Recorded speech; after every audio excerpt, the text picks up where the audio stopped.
All right, Mr. Castellano, I appreciate you showing up into the studio.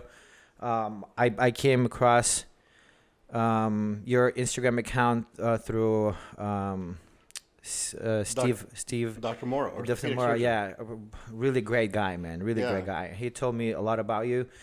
And I'm really skeptical about peptides. I was really skeptical about this whole thing because I felt like there is not enough research and this abracadabra bullshit, and they just try to sell you another thing.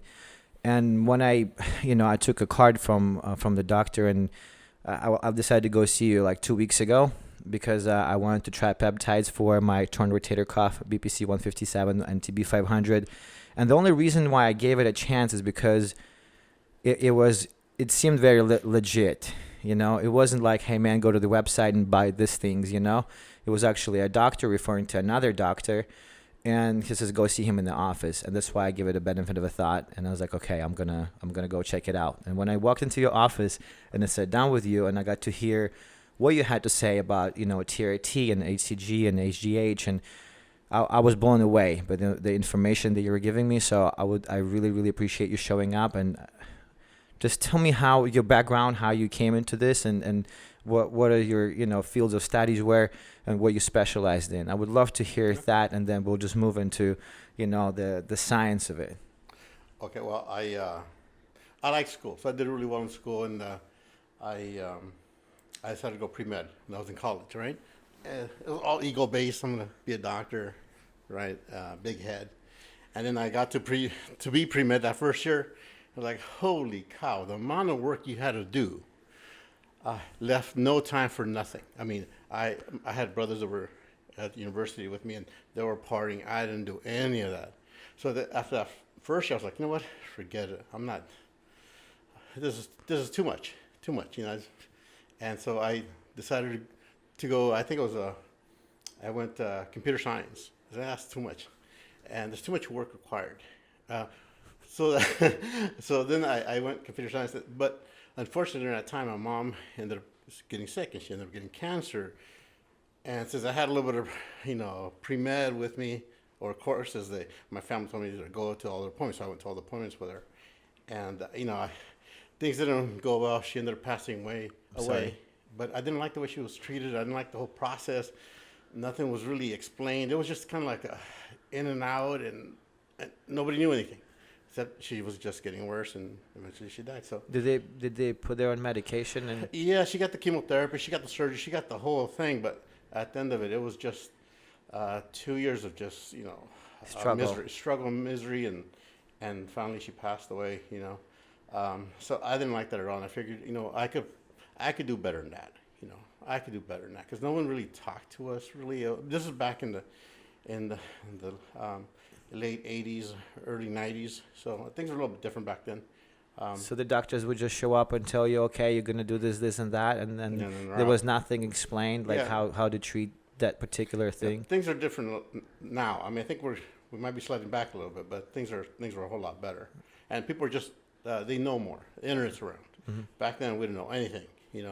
What the doctor said was God's word, and you didn't question it, right? And so I figured it left a bad taste in my mouth. Okay. And so I thought I could do better than that. And so I jumped back into pre-med and had to, take 2 classes at a time, do a bunch of stuff to catch up with everybody else. But, I did it. And this time it was different. This time the motivation was different. This time I wasn't doing it just, for ego. This time it was because something inside drives you. And we got something like that. You can go through a lot, So basically, your mom gave you a better life by passing away. Yeah, yes, unfortunately so, and so that's where I met Steve Moore at Irvine. I went to UCI, University of California, Irvine. Oh, that's how you know him. Yeah, that's how I know. We kind of go way back, back in '96, I believe. No, we started '92 and we graduated in '96. He's a great man. Yeah, he's a real bright guy, real smart. Yes. And one of the best orthodox I know. So I had that vibe from him. Yeah, I came across his page accidentally, and he had a rotator cuff surgery. Somebody sent it to me and said, hey, that's what you need to do. And then I looked at it, and I was like, man, that's so fascinating. and I gave him a follow and started following him, and I went to see him because of my rotator cuff issue, and that's how I got referred to you. So what did you go from there? So then from there I went family medicine because I wanted to be in the front lines. I wanted to be the first guy to handle disease, to attack disease. But that was kind of a rude awakening in itself, in that, once I became a doctor, I started training. I joined a medical group, and all I was seeing was day in, day out was diabetics. And diabetics, hypertension, obesity, heart disease, the bread and butter of medicine.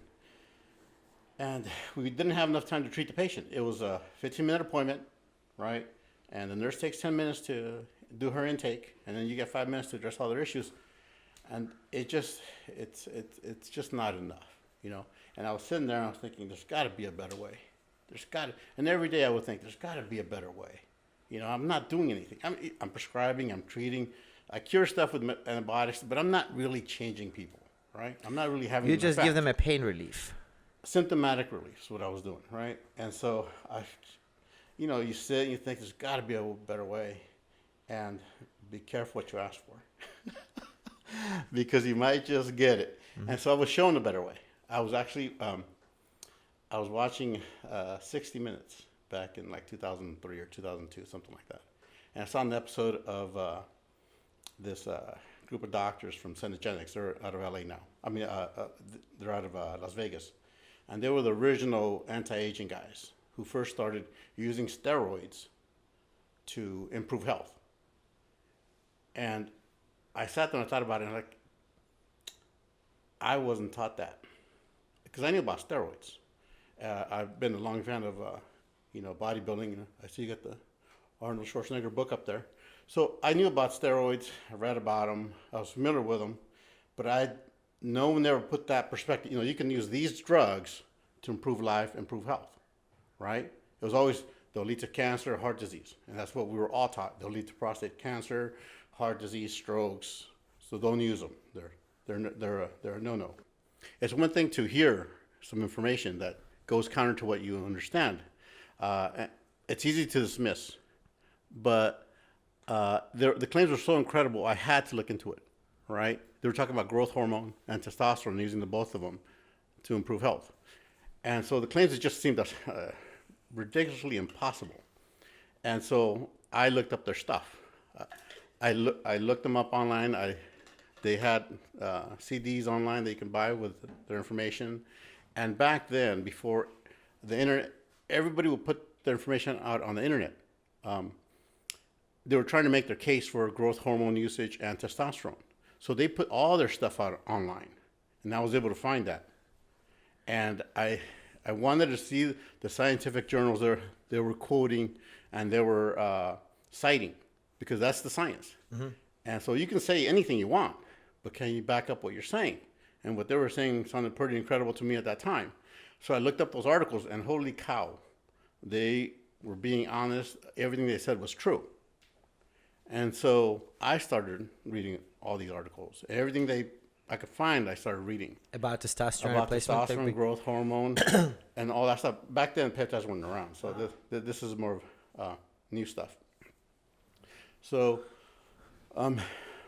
once I got all that information, I found these organizations that kind of walked you through the process, kind of gave you a board certification on it and a fellowship. So I joined those. And then I, of course, already knew all the stuff for the most part, because I'd spent years looking at it. And so I did a board certification on anti-aging medicine, and then I did a fellowship in functional and regenerative medicine. So the ideas are different in these organizations. Basically, what they're saying is the functional medicine approach is the body wants to heal itself. Just give it what it needs, and it'll take care of itself, right? Whether it's nutrition, exercise, food, you got to give it the right things, the right building blocks to self-improve, right? Instead of giving it drugs that cover up the symptoms. Mm-hmm. And so it's a different perspective on medicine. It's a different perspective of handling things. And so that kind of agreed with me more. Having an athletic background and all, it just made more sense than what I was doing, because I wasn't curing anything as a family medicine doc doing general family medicine. How long you been a doctor for? 20 years now. 20 years. Since 96. So 23 now, I guess. And you've seen pretty much 90% of your cases. You could have treated them a completely different way, if you could now. If I was allowed, yeah.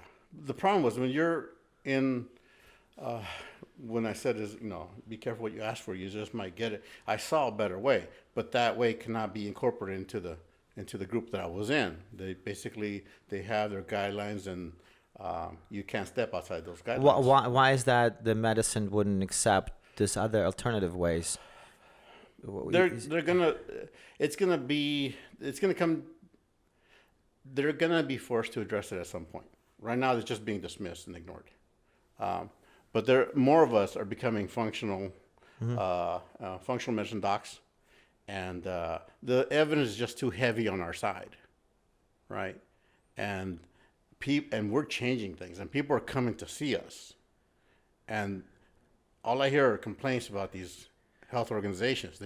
It's cookie cutter medicine, and they just pump you with drugs, and they want to keep you coming back for more all the time, just more and more. That's the general sense most people get. Like, there's not enough time. They don't know me. I spend an hour to 2 hours with my patients, right? Because you have to understand who they are, what they're expecting, and where they want to be, and then you can kind of help them out and lead them and guide them, right? And these people are highly motivated. They don't want to. They're active. They don't want to. Unfortunately, a lot of the people that are seeing the HMOs, they're kind of giving up on themselves, and it's hard to turn someone around like that. They're not into fitness or health, and so especially if their testosterone is fucked. Yeah. They're depressed. And you can't use it. The FDA jumped in 2015, and they reviewed like 5 studies, and 4 of them were bad, 2 of them were good, and 1 was so-so. And now, based on that data, they decided to put out a statement against testosterone, declaring it, almost giving it a black box warning, saying you can only use it for, you can't use it for late onset hypogonadism, which is, as you get older, your testosterone level declines and you become symptomatic, right? You're not allowed to use it for those people. You can only use it for people who have pathologic disease at the brain or the testicular level. So you have to have a tumor or something genetically wrong, and then you can use testosterone. Like, testosterone is a tool. It's a medicine like any other. It's a medicine like any other medicine we have, and we're being handcuffed. We can't use it. Why do you think government controls that way? Well, that's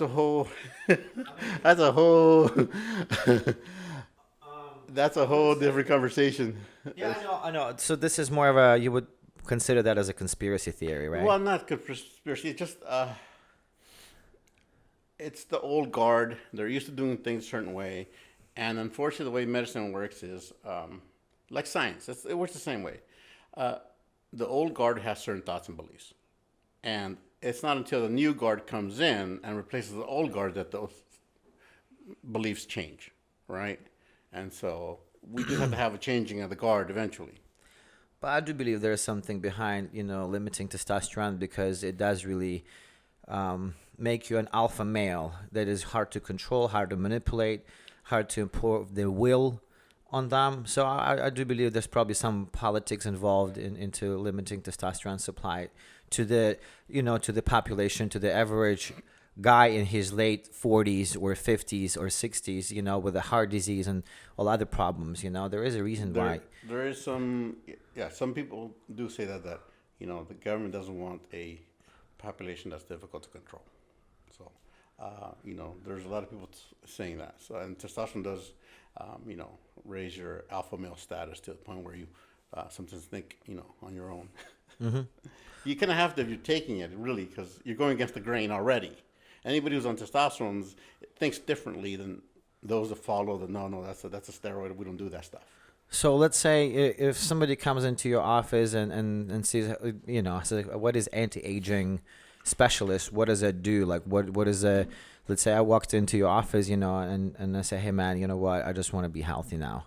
Where do we go from there, and what is it you do? There's really 4 pillars. If you want to be healthy and live optimally, right?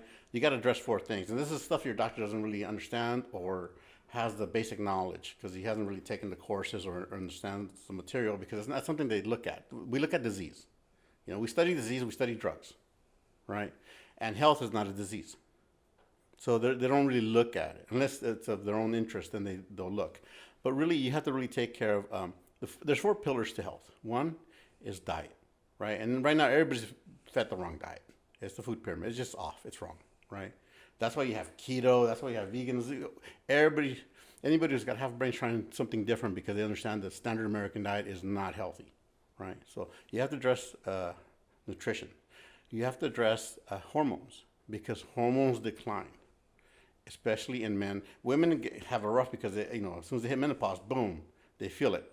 Ours is more of a slower decline, but it's still significant. And we're living in pools of phytoestrogens, neuroendocrine disruptors. We're just getting bombarded with estrogen. So men aren't really, we're different now. I don't know if you've noticed, but, even testosterone levels are lower. Your grandfather's testosterone levels are probably twice what a typical 25-year-old is nowadays. Is it because of the diet? Probably a combination of all things, the phytoestrogens, the chemicals, the drugs, the environment, the food, all that, yeah. And so, they've shown studies, generations of testosterone just dropping. When I was in training, testosterone levels the upper normal was 1,500. Now it's 800 on some labs. Yes. That's a significant drop. And so what they do is they keep lowering it to make everybody normal, right? That explains so many things, especially about even bodybuilding. Mm-hmm. People back in the day like Reg Park and Steve Reeves, Dave Draper, Franco Colombo, even Arnold, they were looking jacked, and people would blame them. Oh, they were in steroids since 16 or since 19. No, their levels were just so much higher. That explains everything. I never thought of that. Well, just so that people understand the levels that we're talking about. And this is especially for people who are bodybuilders or on testosterone replacement. I don't think they really. I'm going to give them like a reference so you can understand the amounts we're talking about. Your testicles produce basically between 6 to 8 grams of testosterone a day. That's not much. 6 to 8 grams, and they're not stored in the testicles. It goes all over, and then it's used. But that's not what your body uses. That's not what sends the signal. The signal is derived from the free testosterone, and the free testosterone is roughly about 2% of the total. That's the active component. So we're talking, a free testosterone level for a healthy male is between 64 and 224 picograms per ml. A picogram is roughly a trillionth of a gram. A trillionth of a gram. That's nothing. In a milliliter.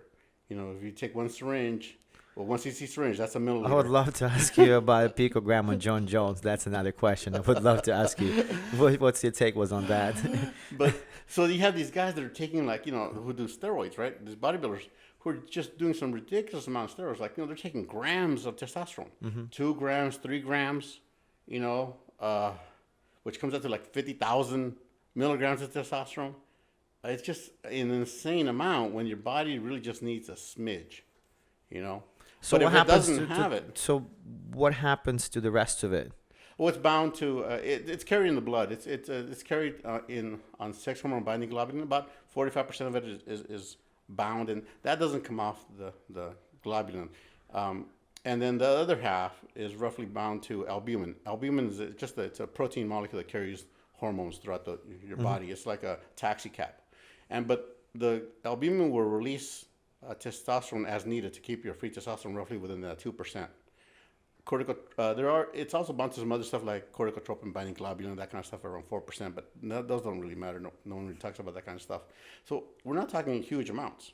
Your bioavailable is your free testosterone plus the testosterone bound to albumin. That's what your body has access to, and that's roughly about half. The problem is when they give you a testosterone level, it's based on the testosterone that's also attached to sex hormone binding globulin. And as you get older, and as you get disease like diabetes, hypertension, those kind of things, sex hormone binding globulin goes up. So your sex hormone binding globulin can go up, it looks like you have more testosterone in your system or relatively normal levels, when really as it goes up, then the albumin portion can go down. You can end up with very low levels of testosterone, but it's all bound up and it looks normal. Nutrition, hormones, and there's nothing you can really do about the hormones. They just drop. And the only thing you can really do is put them back in, unfortunately. So that's where TRT comes into play. And, adult onset growth hormone deficiency with growth hormone and all this other stuff. And then there's supplementation, right? Mm-hmm. There's certain supplements your body needs that, it's just not in the food anymore, at least not in the amounts that you need. And then the last one is exercise. You got to work out. If you're trying to live a healthy life, if you're trying to stay strong, you want to be active when you're 80, when you're 90, you got to work out. There's no ifs, ands, or buts. You just have to work out. And most people don't. Well, it elevates your hormones already when you start working out. Testosterone goes up. It's definitely... Yeah, it prevents insulin resistance, prevents diabetes, prevents cancer. It does a lot of stuff. If you could put exercise in the pill, that'd be the best seller ever, I think the gyms should be packed. Every single gym in the world should be packed every single night. And yeah, you go to some places and they're empty, and the people that even go in there, they just don't want to be there. I don't know. People are not really motivated to work out. True, because we're facing an obesity epidemic, and part of some insurance companies have even done this. I think Kaiser's done it. Some people in Europe and Britain have done it. Well, they'll give people free gym passes or memberships, and they don't take advantage of it. Can you imagine that? You have a free gym membership and you don't go. Well, it's a complex problem. Yeah. It's internal. It has to come from inside. Yes, absolutely. It has to come from inside. And I think it's probably a consequence of a bad diet, because when you eat so much sugar, you're not really eager to think, to analyze, to be ambitious. When your testosterone level is low, you're not really looking to strive, achieve, conquer, have energy for it, So all that's add up. You're tired, you're hypoglycemic, you're fatigued, you barely got enough time to play with the kids. Especially nowadays, the way people work, they're overworked, they're overstressed. They don't have time for themselves or their families, and most find it difficult to even go to the gym. And at what age do you see the most common drop in testosterone? When does it start? When does there becomes a need for testosterone replacement therapy? Everybody's different. Some people I've seen, the youngest patient I have is 21, right? But he had pan-hypopituitarism. His whole everything was down, all right, because he had a cholesterol issue. Testosterone was derived from cholesterol, and he didn't have enough cholesterol in his system. It's a genetic abnormality, so he couldn't make any hormones, right? So, and I found it, a lot of people couldn't. He got to a bunch of docs, and they couldn't figure out what was going on with him. He knew there was something wrong, so he just saw me because someone told him about me, and we figured it out. But typically, aging doesn't hit people till about 40. That's when most people feel it. It can hit you before, but typically around 40. Everybody has their number. Like, what time did aging hit you? They'll tell you 45, 40, 35. Usually in those ranges. Testosterone starts dropping after 20. It peaks at 20. Most people say 30, but it peaks at 20, then it starts declining. So if you never had a high peak, you're in trouble, because every year you're going to make less and less testosterone, right? It'll drop at the rate of 1% to 2%, and some people more. I've seen it drop significantly over time. But if you had a high peak and you started to decline, that's good. But if you I get guys that come in who don't qualify for testosterone based on their labs, but their numbers are 400, and these guys are like in their early 20s, 400, 500. I'm not seeing. I see some older gentlemen with 700. No medication. What's the reason for it? The diet. I think the diet, the lack of exercise, the environment. Damn, 24 years old. Yeah, and they come in because they're tired. They're gaining weight. They're getting erectile dysfunction. They're getting So here's the thing: when you're young, your testosterone. The reason they want you to get testosterone level in the morning is because it's highest in the morning, right? Well, it's actually highest on an empty stomach. So it's not really highest because it's the morning. It's just because, you're on an empty stomach. The minute carbohydrates come in, it lowers. But these guys can, Wow. let's say their testosterone is 400, right? It can drop by 20 to 25% by the afternoon. So 4 or 5 o'clock comes around, their testosterone can be 100 points lower or more, depending on what their values are. Now they got value of 300, right? You're not going to feel like doing anything with a value of 300, testosterone. It's just not there. You're fatigued, you're tired, you're going to be more likely to become diabetic. And so that's the issue. But, our hands are tied that we can't really touch those guys because they don't meet the strict criteria the FDA put out. So How do you go around it? It's a case by case, but typically you don't, because you try not to put anyone on testosterone who hasn't had children or hasn't thought about if they're going to have children or not. So those young guys, if you're young, you can't. What happens with testosterone is you affect fertility, right? So those young guys, unless they're in a committed relationship and then both partners say we don't want kids, you don't touch them. You try not to, because you're going to mess them up. But a lot of youngsters that are watching this right now, they would think like, "Oh shit, I qualify. I don't want no kids." That's what they say now. Wait till they find somebody, I know. and then the doctor's gonna be in trouble, right? Yeah. So, what would you advise? And let's say, I know a lot of guys will probably go and get their testosterone tested immediately after they listen to this, and I highly recommend doing that to anyone. You should know your. I've known my levels since I was in residency, and mine. I mean, my levels used to be 1200 back in the late 90s. Without testosterone? Without nothing. No. Then you just kind of watch it every so often, and you see the drop. If you're a doctor, your life is one big stress ball. You're worried about your patients. You're worried about getting sued. You're worried about your family. You're worried about everybody's calling you with problems, right? Your second, your cousin's third friend has your number. They call you, but so you're always stressed out because. And so, that does affect. It does, and you see the drop in testosterone. Especially doctors have been working out 10 years or working out in the field 10 years. They start feeling it, So I've seen that. So let's say if the kid, 24, 25 and has, level in between probably 400, would you recommend him to just for the health-wise or athletic achievement-wise? No, on those guys, what they got to do, they got to really clean up their diet. Okay, that's what you start, exactly. You don't start with medications. That's the last step. And you don't even do medications on somebody. Yes. You don't put anybody on medication who isn't absolutely low.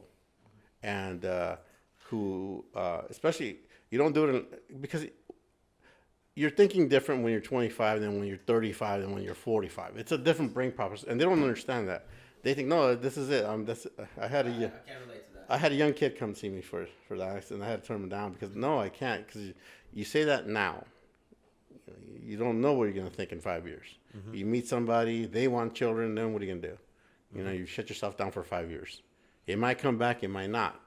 There's no guarantee that you can get it back. Yeah, but the testosterone replacement therapy has to be the last drop. Yes, you know what I mean? That's the last one. So you have to go diet, exercise, supplementation. Exactly. And then you look into that because a lot of people will try to shortcut it, go straight up to the thing. Yeah. But again, that's not going to fix you. It's just going to give you a quick thing, but you have to live it. It's got to be your lifestyle. You can't just trick, and that's it. No, you really have to earn it, and this is where testosterone comes in. So I'm trying to think when about steroids. Mm-hmm. For there is a reason, there is a misconception when people say, "Oh, you have to train 3 years, 4 years, or you can start using steroids when you're 22 or 23, and if you do them safely." You're going to be fine. You're going to be okay if you do the PCT right, if you do, all these protocols right.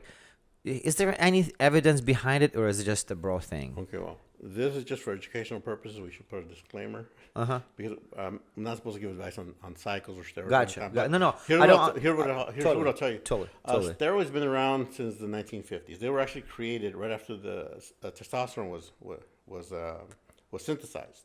And the reason, testosterone is both androgenic and anabolic, meaning anabolic, it gives you muscles, makes you bigger. Androgenic, meaning, facial hair, acne, sex drive, that kind of stuff, right? So those are all things male, and then what bodybuilders want, or, muscle size. They wanted something that was more anabolic than androgenic. So they started playing with the testosterone molecule, right? And they made thousands of molecules. And that's where you get your 17 alpha alkylating steroids, your 19 NORs, your DHTs, your progesterone derivatives. So that's where all these steroids come from back in the 50s when they were trying to find something that just made you big and strong without the secondary sexual side, the hair loss, the acne, that kind of stuff.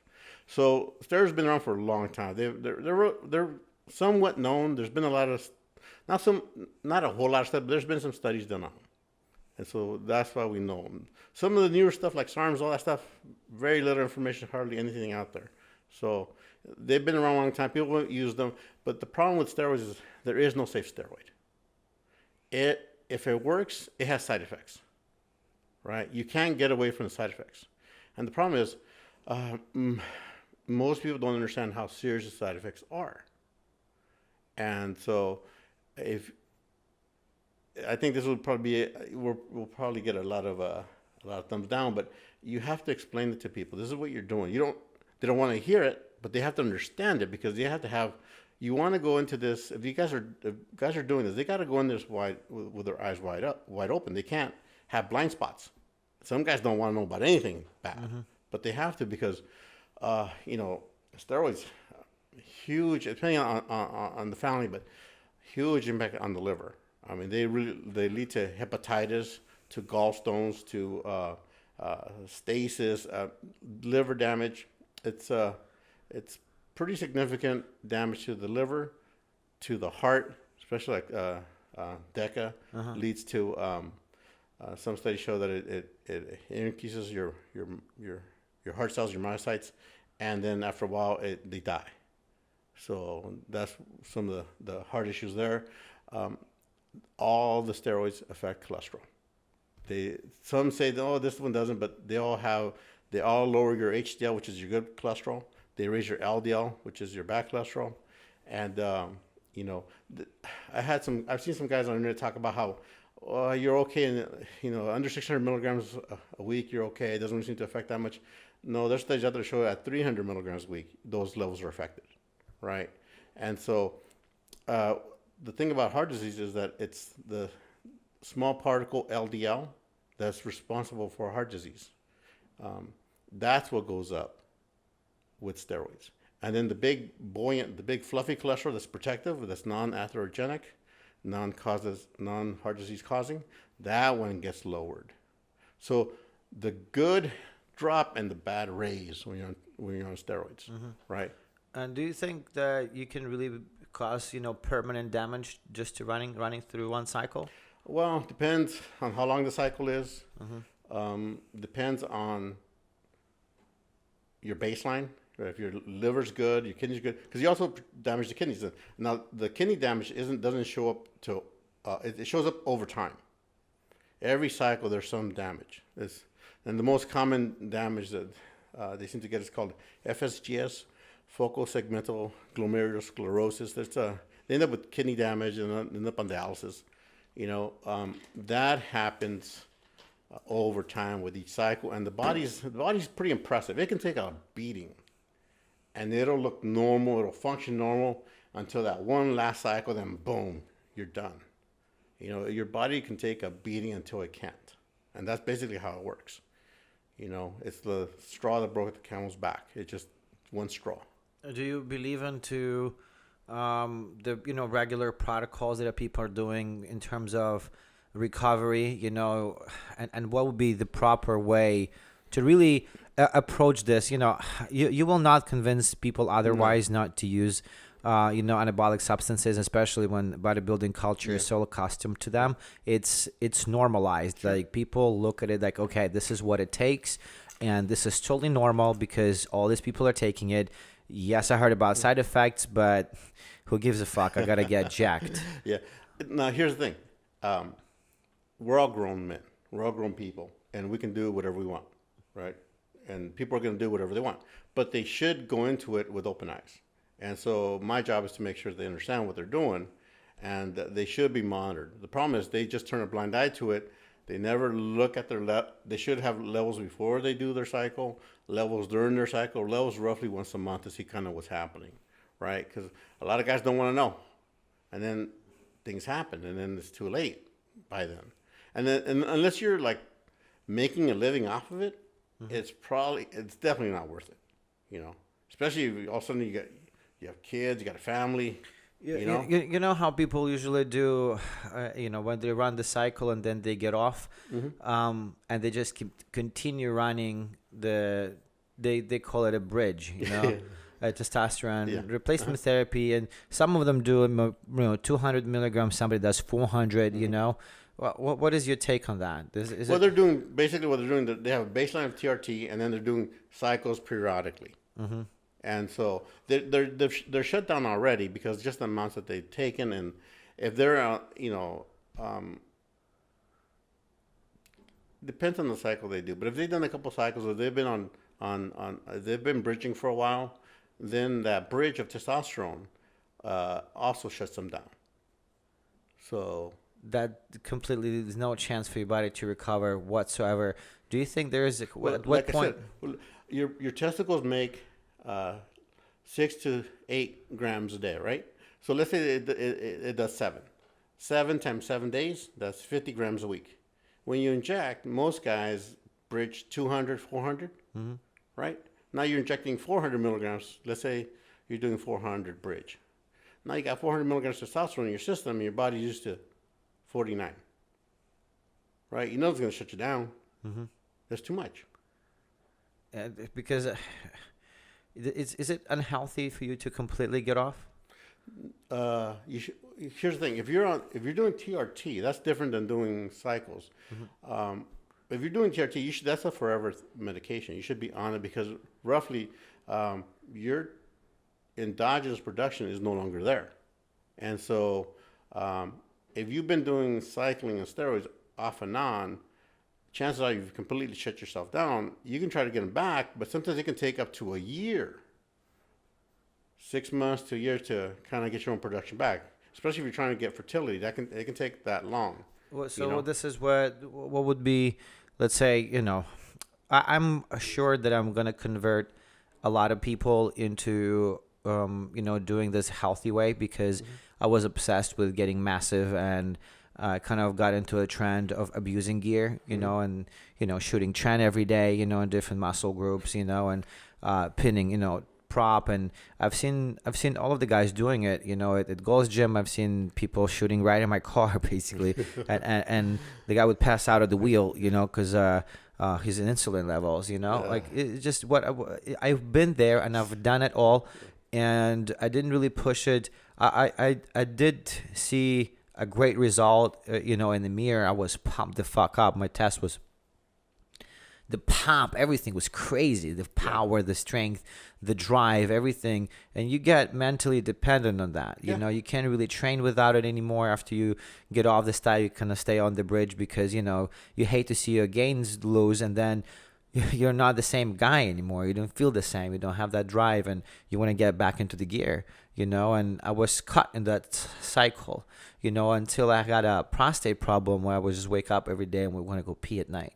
And that's when I thought that it was like a sexually transmitted thing, I got a bacteria or something, that's what I was trying to tell myself, but then it reoccurred because I stopped doing primobolan for quite some time, and I get off from steroids, and that inflammation went away, I felt better, and then I got back into it, and when it happened again, I knew it, that was the reason, that what made me stop more than anything, because the fucking prostate is the most disgusting side effect from steroids. I'll take a hair loss. I'll take a fucking pimple, all of that. But when it comes down to the prostate, man. Here's the deal on the prostate. It's typically the size of a walnut. It's not that big. But it can get the size of an orange soon on steroids. Because some of these... testosterone is not the end product. People think, I'll just take testosterone, it'll stay testosterone. No, it becomes 5 other things, right? One of them is estrogen. The second most common thing it becomes is DHT. DHT knocks your hair off and makes your prostate swell. So you got to protect the prostate as best you can, right? Otherwise, as it grows out, but it also grows in, and it closes in on the urinary tube, and next you know you can't pee, right? Mm-hmm. That's usually what gets people's attention, and that shouldn't be happening to a young guy. That's something that should be happening when you're 60, 70, you know? A lot of people that are in young age experience, you know, I see the guys age really quick on all this. And there's another question I really wanted to ask you. You know, there is different types of steroids, you know, different kinds like Primo and Tren. What is your opinion on that? Do they really increase muscle mass, or they just, you know, do they give you that hard look, you know, or just frying your fat? Well, they're anabolic, especially Tren. And it's like, I don't know, some papers say it's like 20 times more potent than testosterone. Mm-hmm. That's why people use it. But at the same time, it gives you that aggressiveness and that, you know, that it gives you attitude change. And so that's not a good thing. But the stronger the effect, the stronger the androgenic effects too. So it really would drop your HDL. And it'll affect cholesterol, affect kidneys, you know, all that stuff. That's probably one of the most dangerous. Yeah, you shouldn't. And the problem is, back in the day, people would just take one or two. Now they're stacking it 4 or 5 deep. More than that. Well, yeah, we're talking growth hormone, insulin, that kind of stuff. That's just you talk about off season. You can stack easily 4 or 5 things. When the time comes to competition days and you have to really get conditioned and striated, this is where you start, you know, doing certain things, and it all, you know, the side effects. I mean, they're really not that profound when you are young, when your body is fresh, when it recovers faster, you know, when it's a whole different ball game. But when you start transitioning into your 30s, you know, and probably from 30s to 40s, I think this is when you start really to feel that, you know. Yeah, exactly. Like I said, your body can take a beating until it can't, and nobody knows where that is. Everybody's individual, right? Some people are just genetically, they can process toxins to the liver a lot better than others, right? Some people drink, right? If you are a boatload of steroids and you drink, well, that's a double whammy on the liver, right? Or you're taking Motrin, Tylenol, all that stuff affects the liver. Some medications affect the liver. And so you have to take everything into consideration because everything causes harm, unfortunately. This is so fucked up that in bodybuilding you give up your health just to look good. How fucking crazy is fucking that? Do you have to be a completely fucking... I mean, whatever people want to say, whatever it takes, I do believe that bodybuilding or any other sport, in fact, on professional level is harmful for you, you know. But unless you're making millions of dollars and you can take care of yourself. You have to weigh the risks and benefits, right? In the long run, yeah, exactly. And it makes no sense that we really go into that self-destructive, you know, way. And so that's what I get my guys to understand. Listen, is the juice worth the squeeze, right? This is what you're doing. I'm going to tell you the outcome of that. You may not want to hear it, but that's my job. You came to me because you want to make sure you survive this, right? Yeah. So we got to do coronary calcium scans, all sorts of stuff to make sure their heart's okay. Got to do urine, kidneys, all that stuff. So liver. once you have, we'll go back to this. Once, let's say somebody wants to switch wants to switch to testosterone replacement therapy, what are the benefits, the first benefits of, switching to TRT? What would be the average age, let's say at the, when people are really dieting well, they're training good, they're supplementing, they're taking their vitamins, drinking lots of water. And then how would you would monitor their testosterone, obviously. And then you would, where would you start? How much you start with? What would you start with in terms of HCG or Arimidex in order to control the aromatization of testosterone? I want to hear that in great detail. All right. Well, here's the thing. We have guidelines, right? Because we're not supposed to use medications for bodybuilding purposes. Of course. Which is That's the whole reason they made them in the first place, but we're not allowed to use them, right? We're not allowed to raise levels above physiologic norm. So we get them up there and, in the upper quartile or upper thirtile of what's normal. And that's where they feel pretty good. Most people feel fine there. The erections are back. They feel good. So that's what we do. And that roughly, everybody's different. I'm gonna talk to you about some guys, and you're not gonna believe the doses. I've got a guy who required 0.1 ml of testosterone, 200 milligrams per ml, and that's all he needed, and his levels were like 800, 900, right?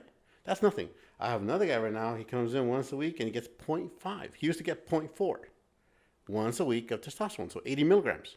Now he's getting 100 milligrams, and his levels are like 1,000. Right? Everybody processes testosterone differently, so that's what you got to. So when you have these guys that never test themselves, they don't know they're fast metabolizers, slow metabolizers.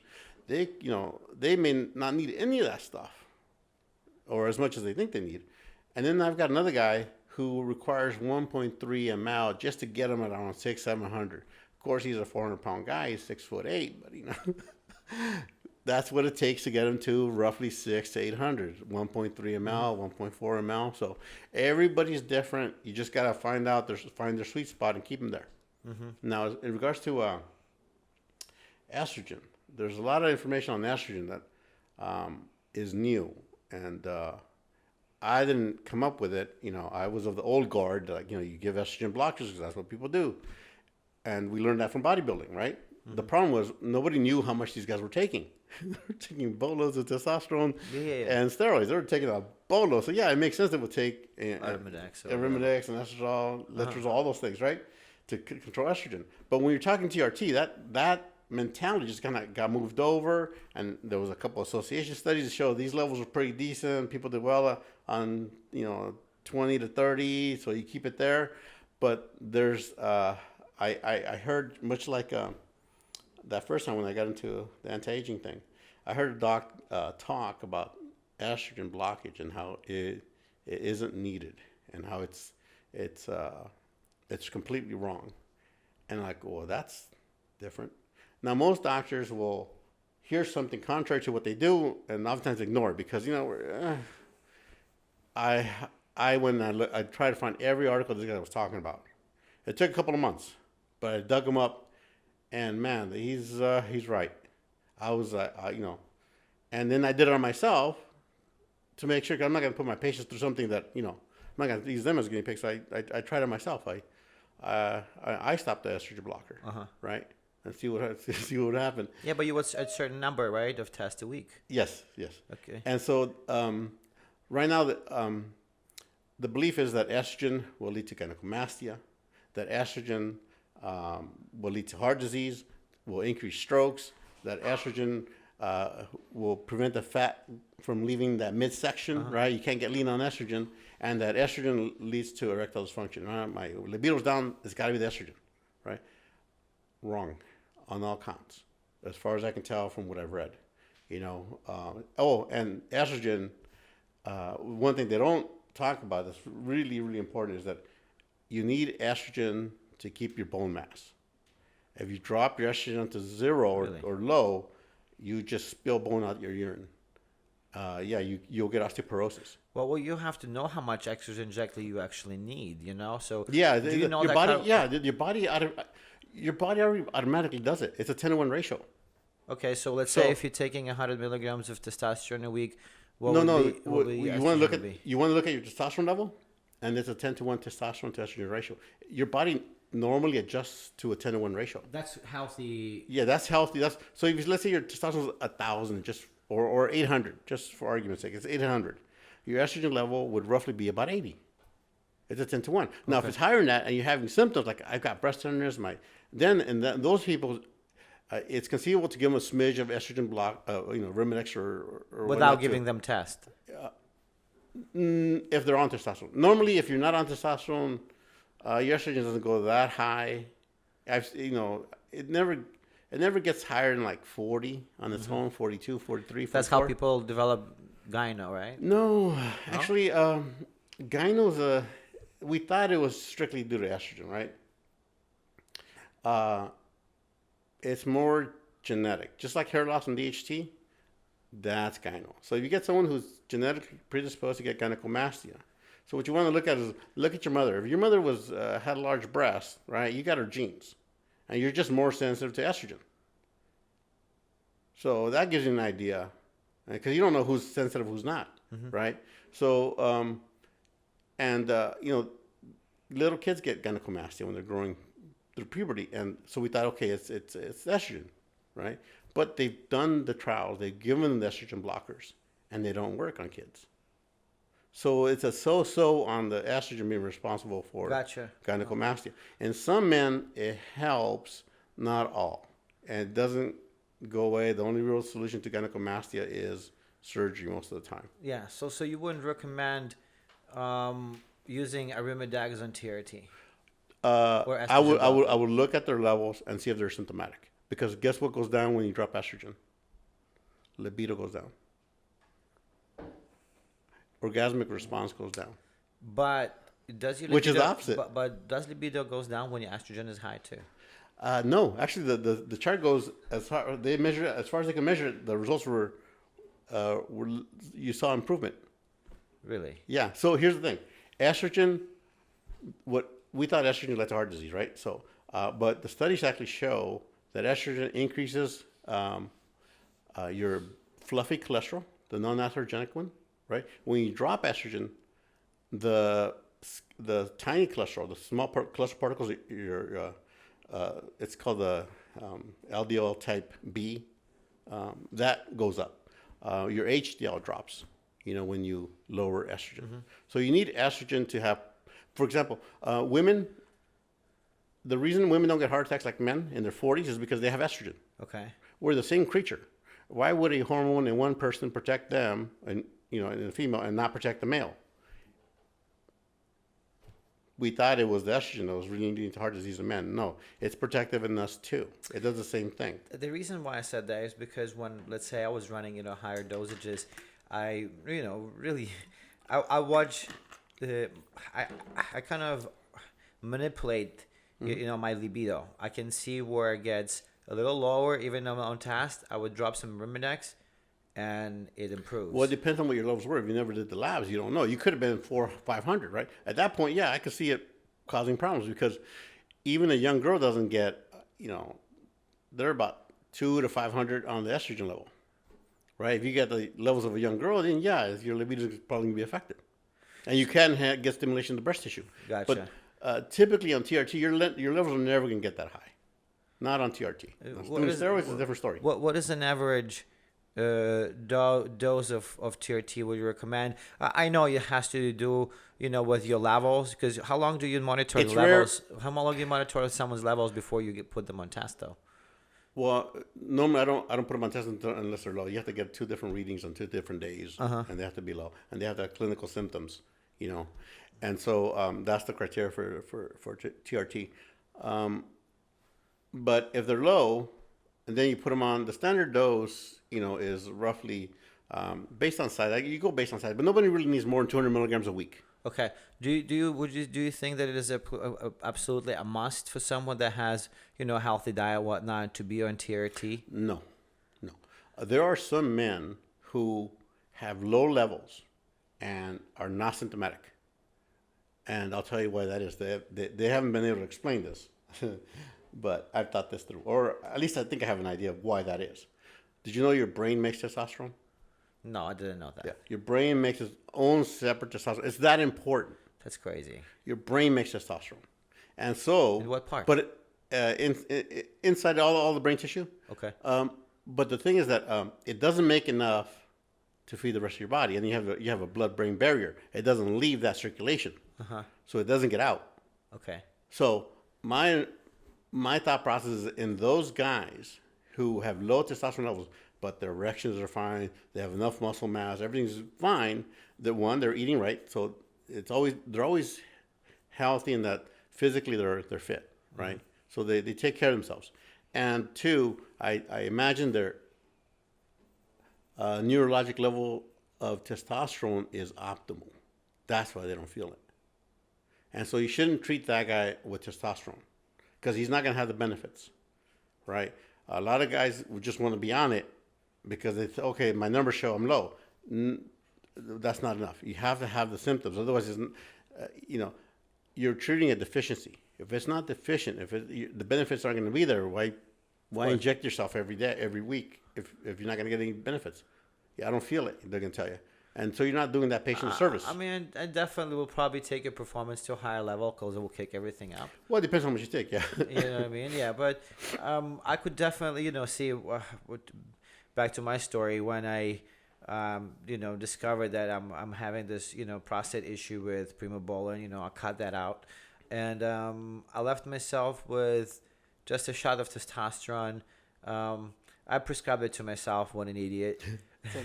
But I'm pretty open. I'm pretty open about this because I know a lot of people that watch me are the same fucking way as me. You know what I mean? They eventually come see me because... Yeah, and eventually I fucking ended up seeing it too. So you're going to be the one that's going to run the show with my testosterone replacement therapy from now on. And whoever is watching this really definitely needs to see a specialist because there is a fucking science to it. It's not you just fucking buy, some fucking underground test from a friend of yours who does it in his mama's kitchen. You know what I mean? Because I've seen fucking crazy things. You know what I mean?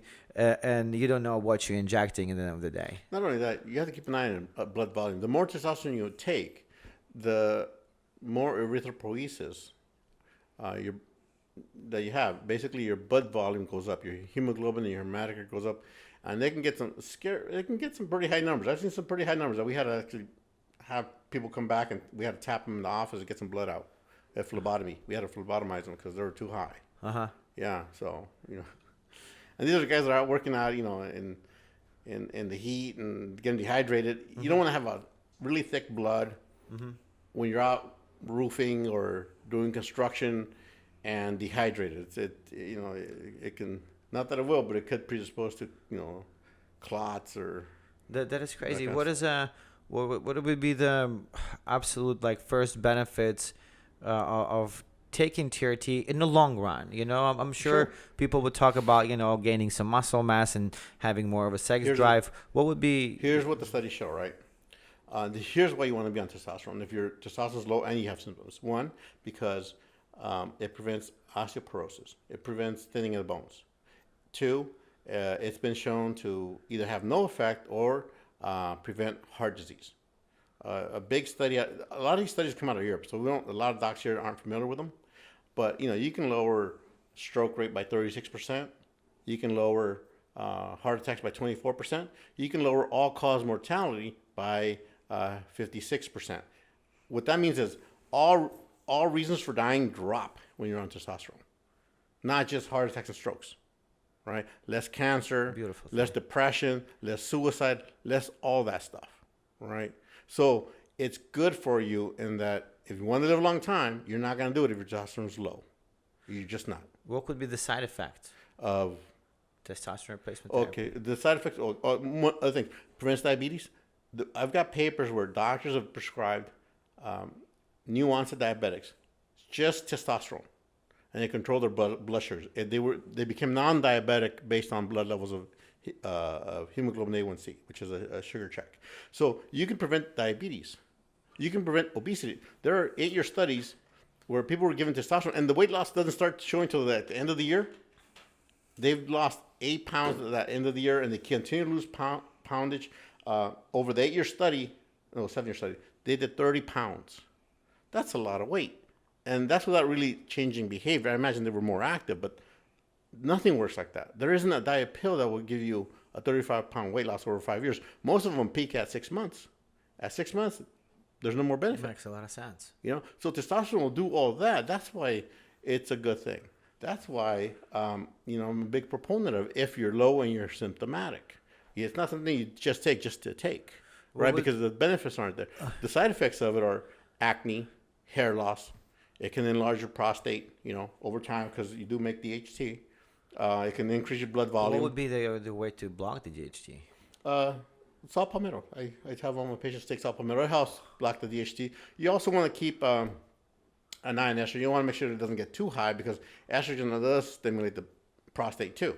So you have there's some wiggle room, but you don't want to completely ignore estrogen. You have to monitor that, right? Yeah. So you do the blood work, quite often. Man, this is such a great approach. This is really a longevity approach. Yeah, because you want to, and you got to get your guys to lose weight. Everybody's overweight. You got to get them to lose weight. You got to get them to work out, and testosterone helps them. It gives them the energy to go do stuff, because it increases. It makes your mitochondria work more efficiently.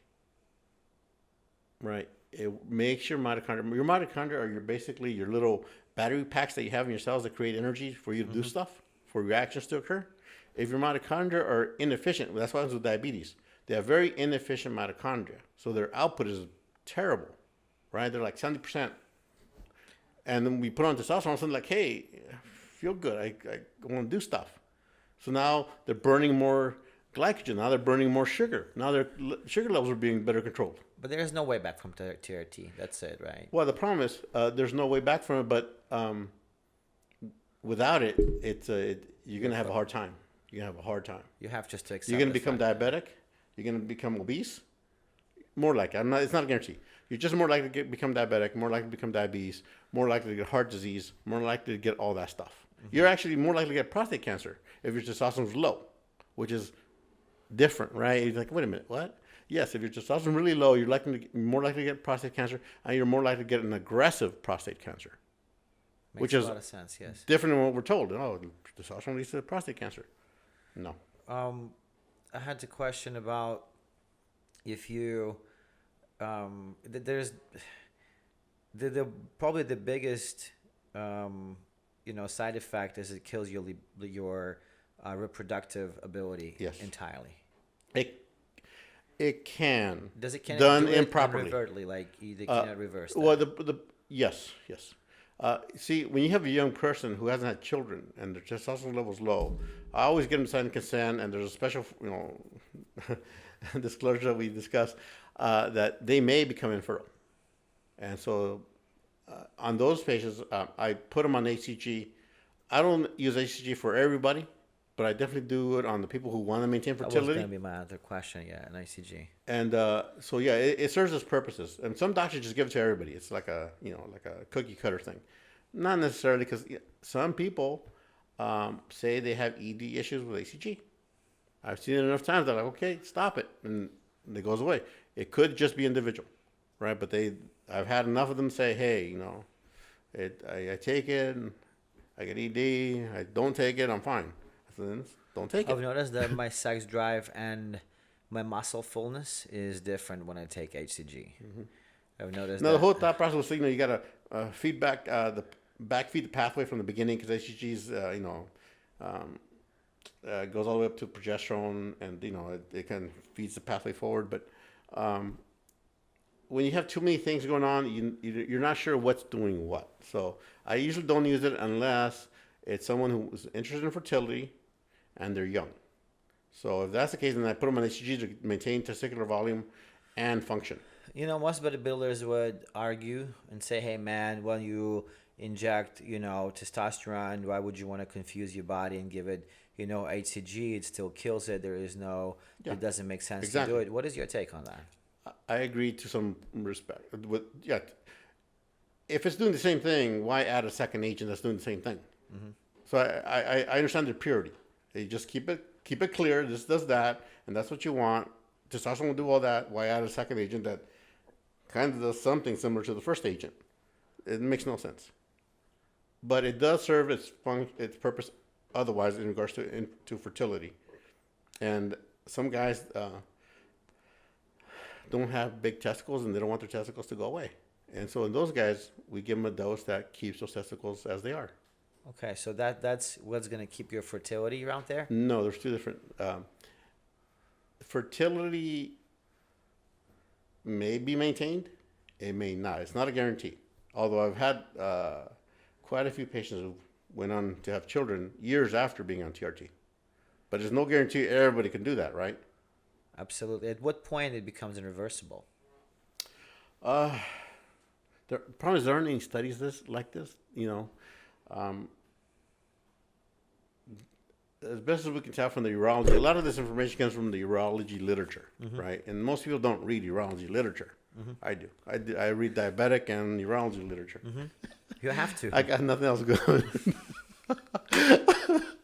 I already read all the bodybuilding stuff. We'll get to the bodybuilding stuff. So, what was the question again? we were talking about unreversible testosterone side effects. If you've been on steroid cycles for a couple of years, fertility might be irreversible. Infertility, I should say. But you can try it, and you can always. It's a semen analysis. You can always just you'll see there's very little sperm or very inactive sperm, and then you start therapy, and there's a bunch of different medications you can use, and you can always keep an eye on. It's just a sperm analysis. They'll let you know. What do you think about people doing HCG along with Clomid, or is it for reproductive purposes to increase your the secretion of your own testosterone? There's more than one way to skin a cat, and when it comes to fertility, I've seen it every way, and it's in the literature. They've done it. They ran it every way. They ran it Clomid. They ran it Clomid HCG. They ran HCG by itself. They ran Clomid by itself. They ran Clomid with Arimidex. They ran HCG with Arimidex. They've done all that stuff, and so most of them work. It's just different dosing. They've actually done dosing where it's like as high as like 2,500 units every other day to 1,000 units to 500 units. You know? What would be your classic take on taking HCG? Let's say if you're on TRT and want to keep the. Well, the receptors saturate roughly around 350 to 400. So that's kind of where you want to keep it, because if you start going above that for a long time, you can get antibody formation, right? And so you don't want that. You don't want to eventually shut your own stuff down because you made antibodies to it. So you want to keep it roughly at 500 and under, twice a week. A lot of people do it every other, but the half-life of HCG is 3 days. Yeah, do you take HCG continuously? What could be the side effect of HCG? None really, because all the best stuff to do is it'll maybe boost your testosterone by 50 to 100 points, depending on how much you take, or 100 or 150, depending. But it doesn't shut anything down, right? Not on its own, because if you're just taking that dose of HCG on TRT, it's the testosterone that's going to shut you down, not so much the HCG. The HCG is just there to keep your testicles going. Your pituitary sends a signal to your testicles. It's called luteinizing hormone, and it tells them to make testosterone. But since you got plenty of testosterone around, it tags the pituitary and says, no, don't send the signal. So now some testicles don't get the signal, and they basically they don't have a job now. They're just retired. I understand. For someone that's, let's say, coming off cycles and cycling for years, and I'm pretty sure that TRT would be a good option to transition to.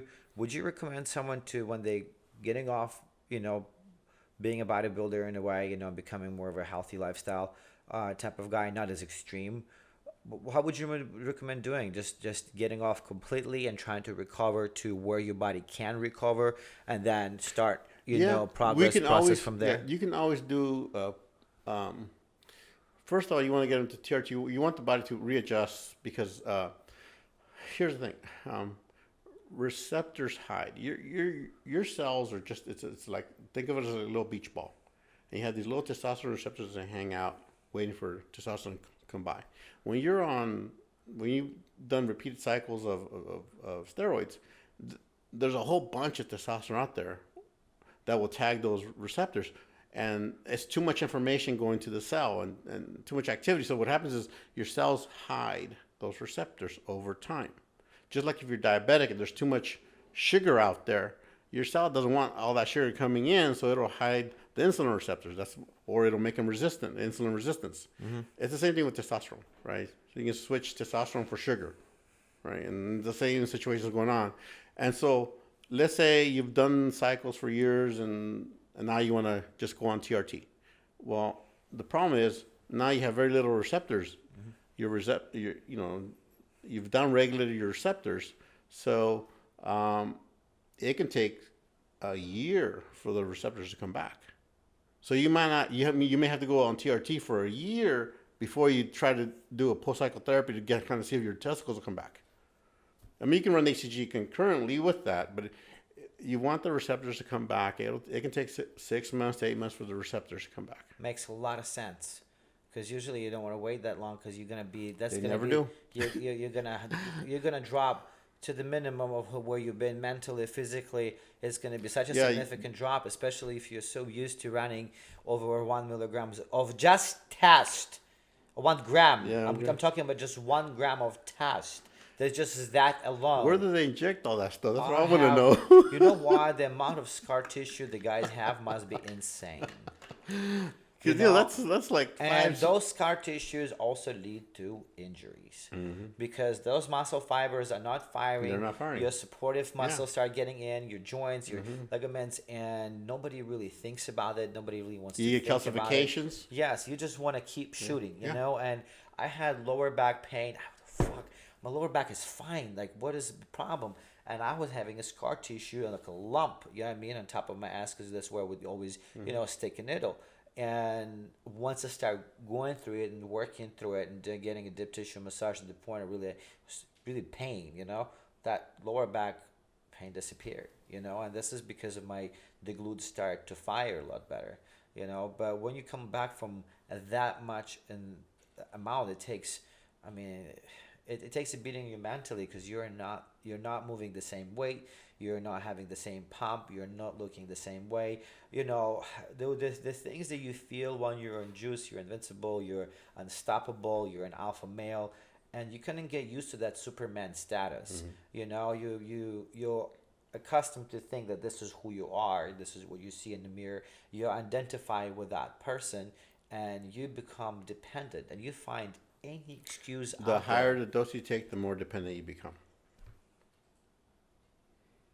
That's the FDA put a warning on testosterone. And I do believe that leads me to the next question about HGH because that's something that not a lot of people have access to. Not a lot of people really know much about. Most of it is fake, unfortunately. Yeah, well, we'll get to that thing as well. But I want to touch because this is for me. I'm a bodybuilder, and this is for me a very hot topic. You can still really compete and bring an astonishing physique without running all those things. Yes. What is your take on that? Well, look, if Arnold was to eat the way people ate now, 10 meals a day, right, like Cutler does, or at the time, I think about 12 meals a day? Yeah. If they were to eat like that and trained the way they train now, he'd be bigger than these guys. That's just my opinion, but I think he'd be bigger.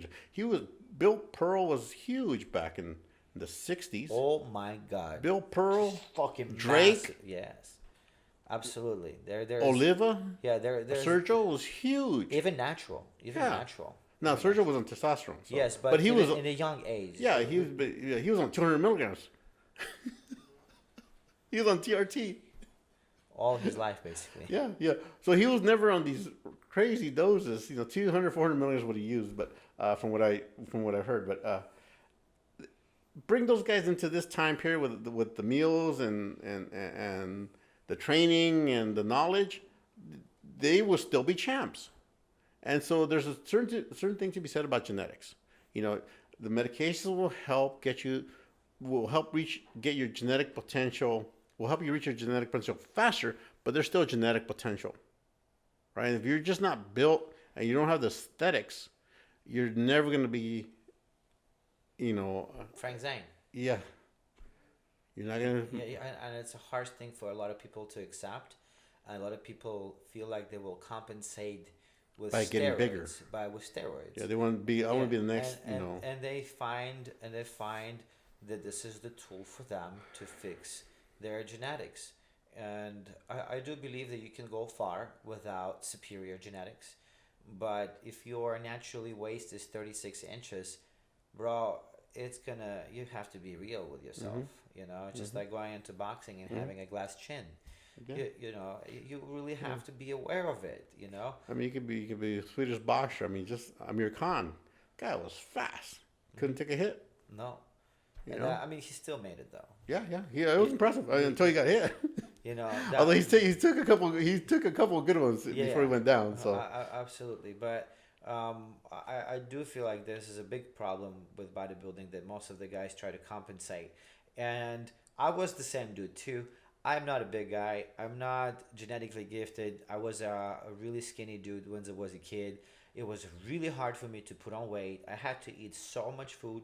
I had to try so many different programs, and I just wouldn't grow. Yes, I was lean. Yes, I was in shape, but I just wasn't. I'm not a big guy naturally. Some guys are just born with big calves and big, giant, muscle bellies. I've had friends like that. They're just different animals. I got friends that their arms are the size of my thighs. These guys are just different animals, and it's just their nature. That's just how they're just how different, they're born. And there's nothing you can do about that. You can't compete with that, and that's just it. It's made a good point that even the guys back in the day were taking. I was talking to Danny Padilla. He would tell me, man, I only took 400 grams of DECA. And I never took test. He only took DECA, and he was peeled to the bone, crazy condition, shredded tight, because people put a lot more work. Yeah, they would do. Right now you get all these things prescribed, that's gonna get you, shredded, hard condition and whatnot, and it takes a lot more effort. It was a lifestyle back then. It was your life revolved around it. Now the top guys do, but then everybody wants a shortcut. Everybody else wants a shortcut. They don't want to, So you can eat a little bit more trash food, but still get away with it by getting more T3 and, putting more HGH into it and taking clenbuterol and all that stuff. So you can, cheat a little bit more. Yeah, you can cheat a little, go on weekends, Yeah, that's another problem where, people stack, party drugs with steroids. I think this is the worst nightmare. And I feel... those people are legit straight idiots, and if you're one of them and you're listening to me and you're doing party drugs and you shoot tests and you do all the cycles, I mean, seriously, man, you're going nowhere. You're really putting a big dent into your health, and when you turn into 30s, I know guys on steroids, they're using Viagra to get hard. Mm-hmm. That's so fucked up. You're a 28 years old stud and you can fuck a girl because you're on fucking trend and you shoot it every day. Yeah. You know what I mean? That's so bizarre. I would never give up. That's why I gave up steroids, because I never wanted to have a problem with that. You know what I mean? Because I know how humbling it is. I run into those things. It's your dipstick of health. If you can't get an erection, there's something wrong with your vascular system. Right? And that's just basic stuff. If you're male and you can't get an erection consistently, not because you're performance anxiety or something like that, but if it's your dipstick of health. If that doesn't go up, your health is bad for the most part. You either have hypertension, diabetes, heart disease, vascular disease, and you're not aware of it. So definitely get checked out.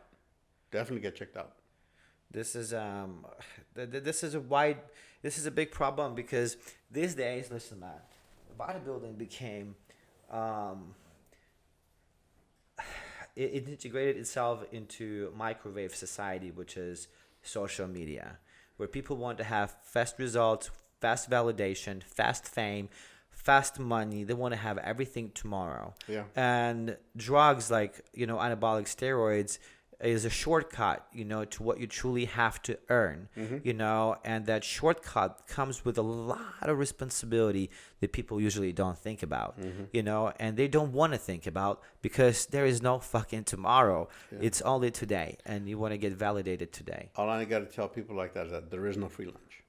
There is no free lunch. There's always a bill coming. The problem is when you don't know when that bill's coming, and then when it gets there, you don't want to pay it.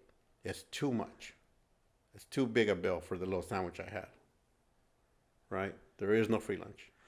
And majority of the dudes will do it just for the the social media, and they will put their health to risk. Yeah. Massive, unreversible risk.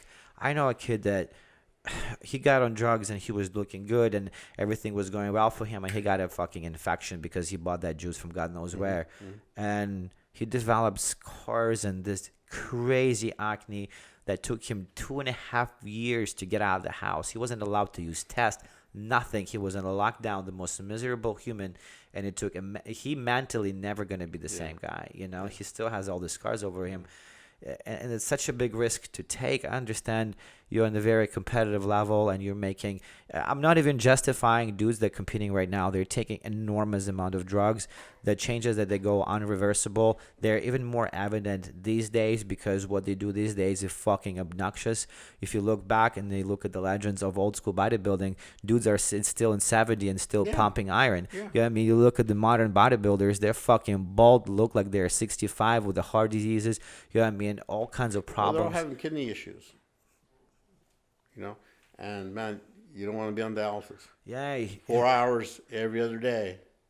You know, and it's so corrupted. It's so corrupted, man. And I'm sure that the you know the IFBB knows and it's aware of the side effects of where they're pushing these guys. You know what I mean? They're pushing them to the degree because that's what they look for. That's what they award. And I don't blame dudes going after it because that's their lifelong passion. And when you're driven, when you're a champion at heart, you do whatever it fucking takes to be where you want to be. But you really, as much as I love bodybuilding, it's not a real sport. You know, it's a real sport at the gym where you train, you put in the work, you just fucking grind. That's where it's truly, the pinnacle. When you go on stage, it's a beauty contest. It's political. And someone's, It's an opinion. They like that body more than like that body. Yeah, and you have to be aware of it. You really have to report to yourself and say, okay, man, this is how it goes. It's a beauty contest. Yes. At the end of the day, it's like who looks better today. Yeah, and I respect everyone that goes on stage. I respect them. I respect the grind. Yeah. But my job is to make sure that they understand the consequences. The consequences of what they're doing.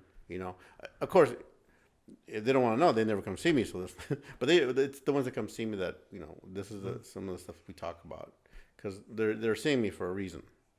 Right? I understand. I want to jump really quick into because we don't have much time. I want to jump into HGH. Okay. This is one of the things that also people use. Let's not talk about bodybuilding right now because I want to focus on more of what you specialize in, which is anti-aging and helping people to remain healthy and to remain young, which is the whole idea of of me and my fitness journeys to stay as young as possible, as long as possible. So I'll do whatever it takes, because for me, health now is the gain. It used to be muscle at all cost. Now it's health at all cost. And I would like to hear your opinion on HGH, where it comes in, who should use it, at what age to start, what would be the dosage, what would be the side effects of prolonged usage of HGH. I want to hear your take on that. Well, this is for educational purposes only. This is your opinion. This is your opinion as a specialist. There is no advice in it, nothing like that. The problem is this. Here's the problem with HGH. It's very expensive. Very expensive. It went generic, and then Big Pharma stepped in and got rid of the generic stuff. Now you have to get brand growth hormone, which put it out of reach of most people. Okay, so that's the first issue. The second issue is the anti-aging dose is different than the dose most people use for gains, for bodybuilding, for that kind of stuff. Dorian Yates started with 4 units, and next time he's on 8 units, and now you got people taking 20 units a day. Sick. That's fucking sick. The anti-aging dose is 1.3 units, 1.1 units, roughly. You can go up a little smidge, but that's roughly what the levels are. And you also test people before you put them on. Oh, yeah. Also, the FDA made it nearly impossible for anyone to qualify for growth hormone. You have to get it's a test where they stick a line on you and give you insulin to drop your growth hormone, see if your pituitary can put out growth hormone. And if it can't, then you meet the criteria. But if you have I wouldn't recommend that to anybody over 40 because if you have heart disease, it can induce a heart attack.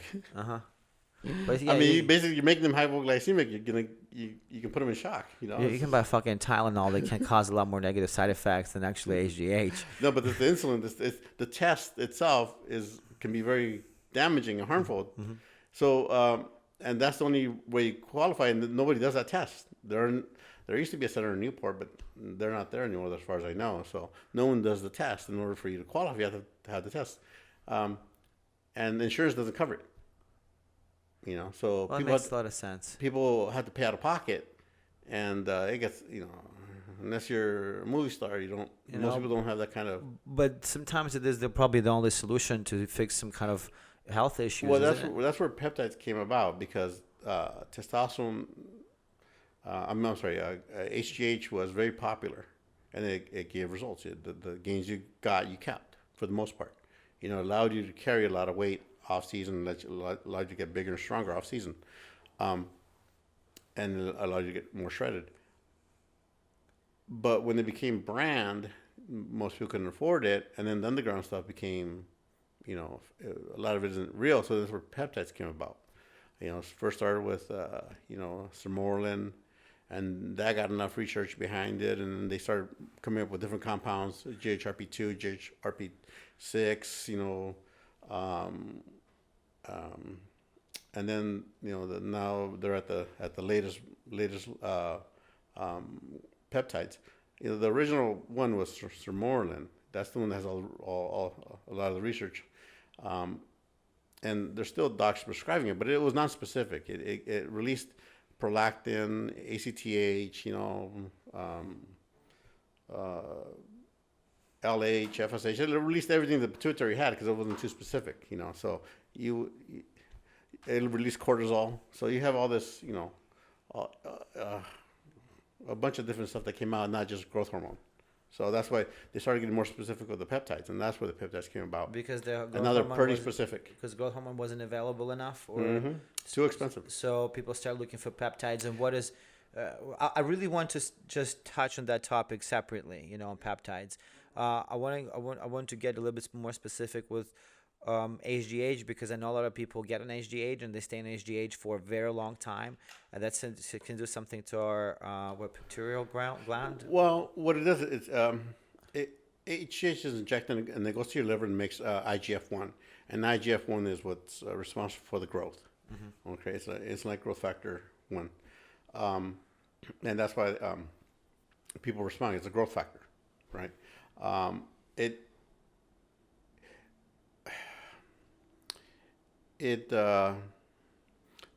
There was some association studies that showed some increased colon cancer with IGF-1 with growth hormone, but it was the IGF binding proteins, right? So that's the concern. That's what people always worried about, you know, because here's the deal: after the age of 40, right?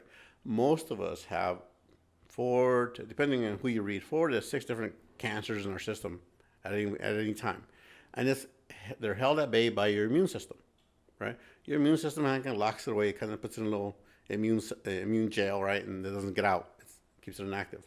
But if something happens, some tragedy, either emotional or physical, and your immune system takes its eye off that lesion, it has the opportunity to grow, right? And if you grow and you got a lot of growth hormone in you, it can feed it, and so that's the concern with growth hormone, right? Over the long haul. So there would be the side effect wouldn't kill your own production, or no, it won't kill your own production. And at that point, you are just kind of let it go because it doesn't produce enough anyways. Yeah, I mean, you're not. By the time most people are using it, you know, they qualify. They got growth hormone levels of an 80-year-old, you know, 90-year-old.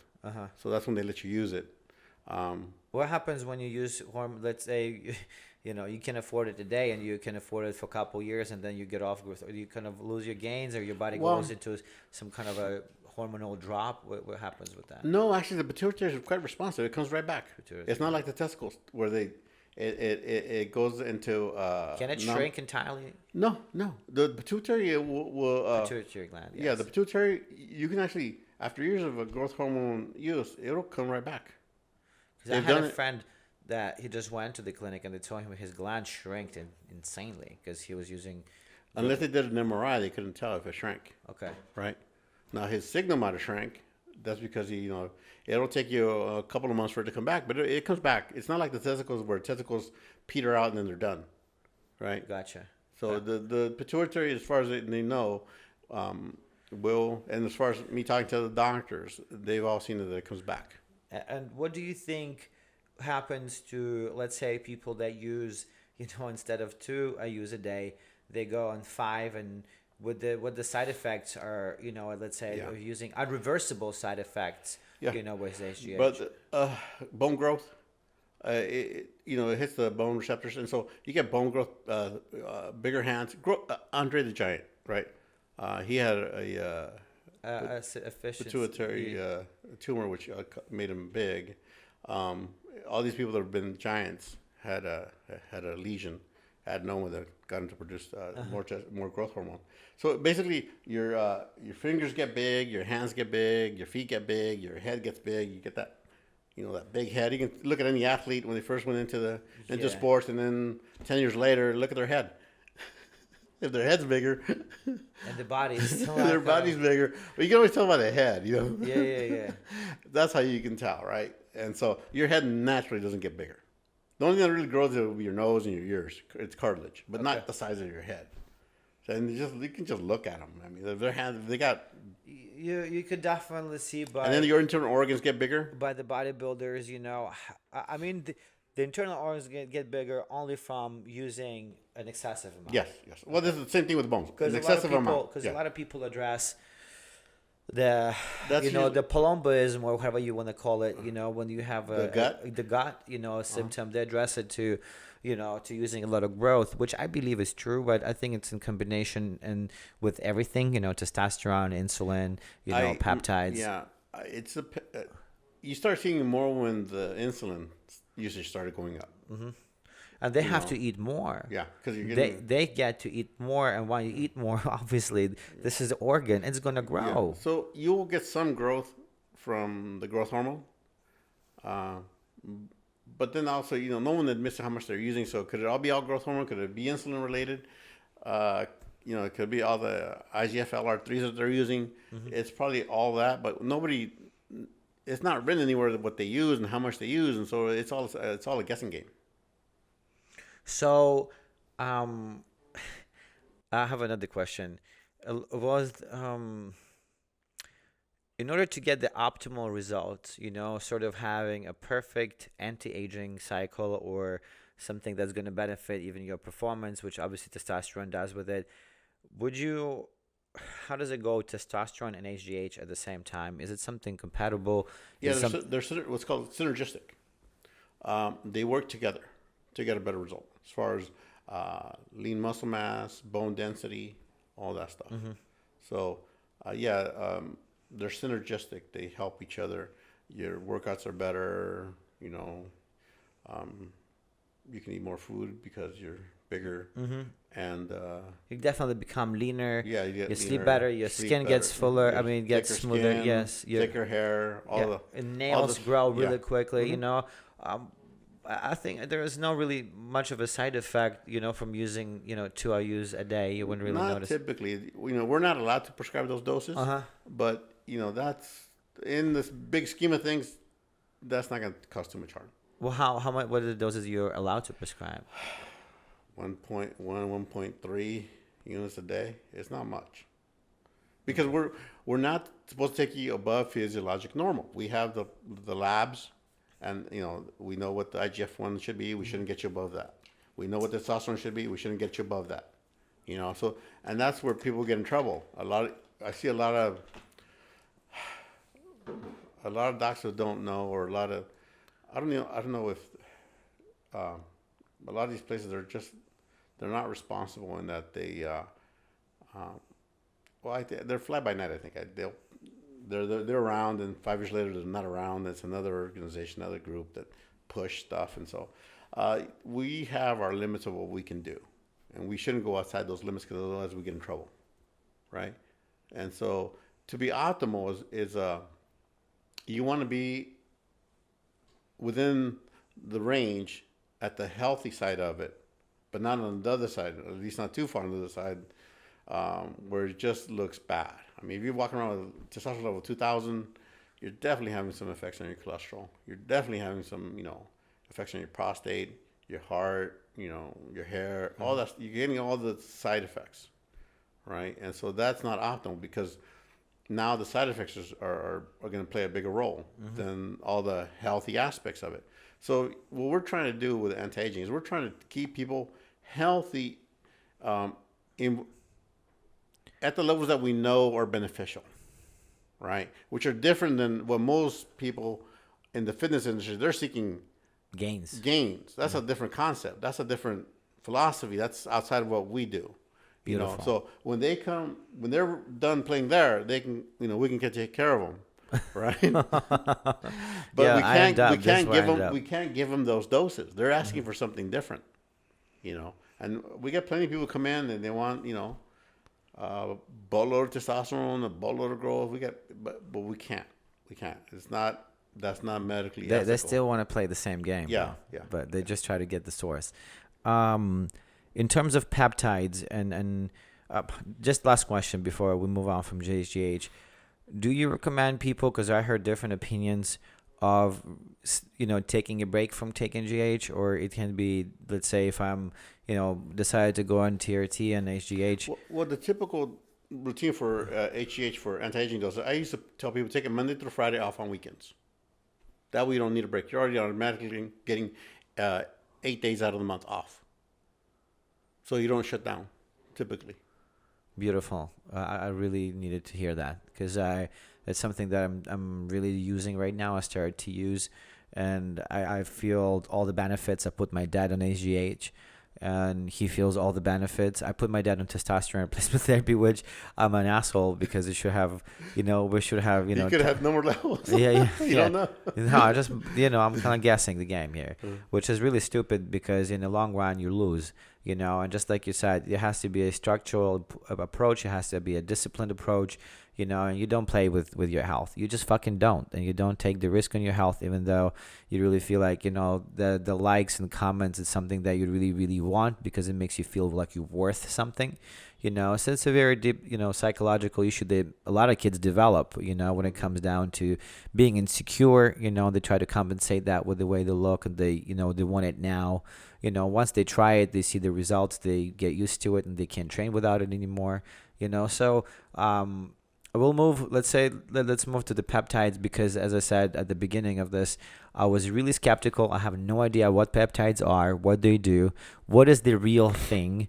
And I would like to talk about the BPC 157 and TP 500. I'm sure you probably have some other ones that are very beneficial, for, health, anti-aging, and actually, some kind of a great benefit to the gym. I would like to hear, the story on this and your take and your recommendations and what you're practicing. Well, in regards to peptides, they're just basically a bunch of amino acids put together. And what they did was they looked at the receptor, and they looked at the amino acid sequence that tagged that receptor, whatever receptor they're looking at, and they sequenced it, and they made it. So now you don't have the whole molecule. Now you just have a piece of it that does the work. So that's how they got pretty specific. They weren't that specific in the beginning. For example, the way they came up with these peptides, the first peptides were ghrelin mimetics. Ghrelin is a hormone that's made in your stomach. It creates hunger, right? And it goes to your brain and it stimulates growth hormone release because that's its mechanism. So they said, okay, well that can release growth hormone. What if we make something similar to that? Well, it also released growth hormone, and it did. And so that's where they came up with that. And then, and then they started looking at just the amino acid part of it. That's why you have like ipamorelin. And ipamorelin is just 5 amino acids, right? It's a growth hormone releasing peptide. So it's just 5 amino acids put together that tag the growth hormone receptor, and then you get. What's the difference between the potency of HGH and the peptide that will actually stimulate? Well, I've only seen a couple studies, and they never run them head to head, right? Because but as far as there's what, and then also you have to understand, there's what you read, and then there's what actually happens in real life. And a lot of studies sometimes are done on animals, and then you don't know how that translates to humans, right? So you have to kind of be careful with all this information, and a lot of it, people are on this stuff, and they kind of give you feedback. Oh, okay, you're doing this, and then that's how. So most of it is it's not in any book, unfortunately, and there's nowhere you can really go, just directly to some of these pharmacies and talk to them, and but ipamorelin is roughly, from what I've read, it's has a, when they ran it to in comparison to growth hormone, it was 20% less effective than growth hormone. So if you're thinking 20% less effective at a fifth the cost or more, that's a huge difference. That's a huge difference. That's pretty significant, you know. So, and it's the thing I like about these peptides is that they won't increase IGF-1 above physiologic normal. So it's almost like a safety. There's a built-in safety. It won't go above what your body would have naturally produced, right? And it also doesn't increase the IGF binding proteins, which is what seems to be the issue with the cancers. Okay. So that's why I like the peptides. Would you prescribe peptides before you prescribe HGH, or you do it in the same time? I would do it before. Let them see if there's a response. And then you also have to keep an eye on IGF-1. Some people walk around with IGFs of, 250, 300. They're not going to get any benefit from peptides. They're maxed out, right? And you never know who it is. It's weird when you look at labs like, wow. So you wouldn't run them together either with HGH? Well, that's their story. That's a... say theoretically somebody was on it, right? And they had access to both. Could they do them both? Theoretically, yes. What I would say is theoretically they can get the maximum gains by running the growth at night and the peptide in the morning. Split it. You save money. That's incredible. I never heard of it. I never thought of it. Yeah, because growth hormone, when they first came out, it was always nighttime dosing, right? So I usually took growth hormone in the morning when I wake up. Afterwards, it came around to the morning because they're thinking, okay, what if I do it at night? I'm going to shut myself down because that's when I normally produce it, right?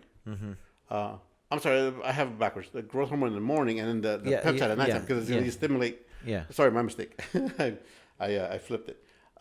So by taking the growth hormone in the morning, you don't shut yourself down. Although the spikes in the morning aren't always the biggest ones. What do you think about taking HGH and then should you fast for a little bit not to spike the insulin? Yeah, HGH. What happens with HGH is if you take it right after a meal or with a meal, then insulin comes out, and insulin inhibits growth hormone release. So you want to have a little bit of a buffer, at least 45 minutes minimum, because by that time, good to know. Growth hormone's done its thing. It's good to know, because that's what I. My take, I would just, take a shot of that, and then I will go work out and do my routine, and then I'll come and eat, because I felt like it kind of kills the purpose. So coming back to peptides, what are the other things that you utilize in order to, prevent anti-aging? And I want to hear more about these things, because this is a BP 157, and I'm having a rotator cuff issue. This is HCG, I get, right? I don't know. No, I got that. Yeah, this is BPC. Yeah, that's BPC. Yeah. So basically, BPC is a body protection complex or compound, and it's amino acids. It's 15 amino acids put together. And what has been shown in studies, of course, these are animal studies, where it improves. If you've injured your tendons, bones, or ligaments, it increases healing. Now, patients have been on it. Have given pretty decent feedback on it. I've been hearing this all the time. Hey, bro, you got to get on BP 157, TB 500. And I'm like, man, I'm going to go buy it on some fucking bogus website. I have no fucking idea where that thing came from. And I'm going to inject into myself. Well, dude, I'll be honest with you. I never said that before. But when I was like at my heaviest at 230 pounds, I came across myostatin. And they said that was the real thing, and I paid fucking enormous amount of money for that crap. I took one injection in my shoulder. Ironically, that's the shoulder that's injured. Man, I had fever. I had pain. I had the hottest chick in my house at that night, and I couldn't have sex with her because I just had this. Felt like you got shot? Yeah, I felt like I got shot, in my shoulder. And I felt so like, man, I would never do that thing again. I wasted so much money. I ended up giving it away to a friend of mine, and he just he's, man, I'll go through pain, bro. I'll take it. I said, boy, I don't know what's in there. No, dude, that's fucking myostatin. It's for sure. It's written on here. So I kind of always was skeptical about peptides, and even skeptical about this one. Well, the problem with the peptides is that They don't produce magic. no, and at least these ones here, there's hundreds of peptides out there, right? And we only have access to a few, pharmaceutical wise. There's people have access to a bunch of stuff on the internet. The problem with those is most peptides are still under research by the big drug companies, right? And so if you're getting it outside a big drug company, you're probably not getting the real stuff. Or it's underdosed, or it's impure, or it's, Are they allowed to be manufactured in? No, because they're under patent for the most part. I don't know how these guys do it. There are people online that are selling steroids. I'm like, how do they do that? I mean, it's illegal. You can't prescribe them. You can't prescribe them. No, they sell steroids. They sell peptides. I know they sell everything. They sell the stuff. I'm like, the peptides they're still under patent, or they're still under control from the big drug companies. So I have no idea how people get them. I don't even know if they're the real thing. But the steroids have been around for a long time. People can kind of just make those in their basement. Oh, but I see that's still illegal. I don't know how they don't get busted. I don't see how it boggles my mind that they're out there pushing it on people. Dude, I'm getting messages on my Instagram. Hey, man, we're selling steroids. I get emails with like international. I get messages from China all the time. Peptides. Yeah. It's like, man, I wouldn't. So, who makes this peptides? It's a pharmacy. Pharmacy. Pharmacy. Yeah. And the thing is, we don't have access to TB 500 because California has the strictest rules of any state in the U.S. And so it has to be sent out for testing. And quality control, all that stuff. And so, we're just tougher to get medications in, and pharmacies know that. And so a lot of them don't ship to California, but the ones that do, they have to kind of go through a lot of hoops. So it's. But there are still loopholes in order to get this, because obviously, you're doing this. What is TB 500? Well, it actually comes from. It's thymosin beta 4. It's derived from the thymus gland, which is a gland that's here in your chest, helps with your immune system. And what that does, it's a subunit of it, and it increases repair, tissue repair. So they both work together. They're a little bit different dosing, but they both do the same thing. I hear good stuff about the TB 500 from people, better. That's the one that I'm waiting for. Yeah, well, that's the one we're all waiting for. Okay. The pharmacies have to get it into California. They have to, run their course. Run their course, and once they do that, then we'll have access to it. But that's the one that seems to be the most promising. Really? Because I see those online all the time. I even bought some of that online, and I tried it, but I didn't keep with it. I only used it maybe I tried it a few times, obviously, but. What would be, let's say, for someone that has, a partially torn tendon, it would it work from the meniscus, tears, and or is it on all ligaments? Meniscus tears, those are a little different because it depends if it's pulled off the bone or not. It may help. Will it repair it? I haven't seen a case yet, and these are all brand new things. And we'll have more information down the road, but right now. A lot of it is what we call anecdotal. This person said this person said that. We got feedback here, we got feedback there. So it's not. You're just collecting the data. Yeah, and there is some data that shows, the prominent promises. So it's more for tendon repairs. I even used I used Epimorphin for this one lady. I'll give you an example of what she's 65 or no, she's 60, morbidly obese. She fell, and she broke her arm, or her upper arm, and she went to see ortho. Didn't see more. Saw somebody else in LA because she was in LA at the time, and they wanted to do surgery. They wanted to pin her. She didn't want to do surgery because she wanted to fly. She was traveling everywhere, so she came to me, And if there was anything I can do, I had already treated her for some other stuff in the past. And so we put her on the Pamorlin because it's a growth, it increases IGF-1 and helps. This is the heal. peptide, right? Yeah, the peptide. And she took it 3 times a day instead of it's normally the anti-aging dose is just in the evening. Mm-hmm. We put her on 3 times a day, and the ortho doc told her it's going to take about 4 months for this thing to heal. And I think he was just giving her 4 months to warm up to the idea of surgery. Mm-hmm. It's going to probably be non-union. That wasn't going to bend. I mean, it wasn't going to heal. At 6 weeks, it was completely healed. She had a big callus, and it solidified, and it was, for all intents and purposes, healed at 6 weeks. He said, okay, what are you doing? And she goes, oh, I'm just taking some stuff. He goes, no, what are you really doing? And then she told him about the peptide. He goes, I heard about those things. I've been meaning to look into that. So he was really surprised that she we could probably. that she recovered that quickly. She wasn't expecting that at all. I wasn't expecting that quick of a response. But yeah, it was pretty impressive. That's awesome, man. I'm really looking forward. She's not working out. She's just 60 years old, morbid obese, just sits.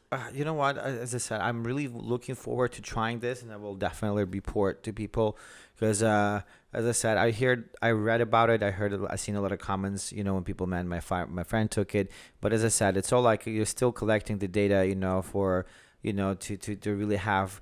A solid opinion and a solid treatment and solid way of doing this, so I'm really looking forward to trying this. And whoever is, watching this, you can guys, go to Mr. Castellano's Instagram and we'll tag him in this video, check him out. If you guys have questions, you can always give him a call. He's in his office, and that's how I came across him. And the moment I start talking to him, I realized, like, man, fuck, I don't know anything about this. And I need to clarify, these things about HCG, about Arimidex, about testosterone replacement therapy, about HGH, about peptides, because my problem comes from the injury, and I end up, right now, obviously I will sign up for, blood results, and we'll have to monitor my, what's been going on with me, because I only did the pre-op. And before that, I'm going to be honest with you, I'm not going to, sugarcoat and pretend like I'm fucking someone that really looks after, I kind of have a broad approach to this, because if you don't have a problem, if you don't know about the problem, then you don't have it, so I kind of have that stupid mentality, and I recognize it now. I'm 34 years old. I'll be 35 in a couple of weeks, man. And just like, there's like a switch, what I'm saying? But also when I think the quality of life of you improves, you start looking out for yourself, and you start looking at your health, from a different perspective. And, having someone like that, meeting someone like that truly benefits me. It's not, I wouldn't say it's cheap, to maintain yourself healthy.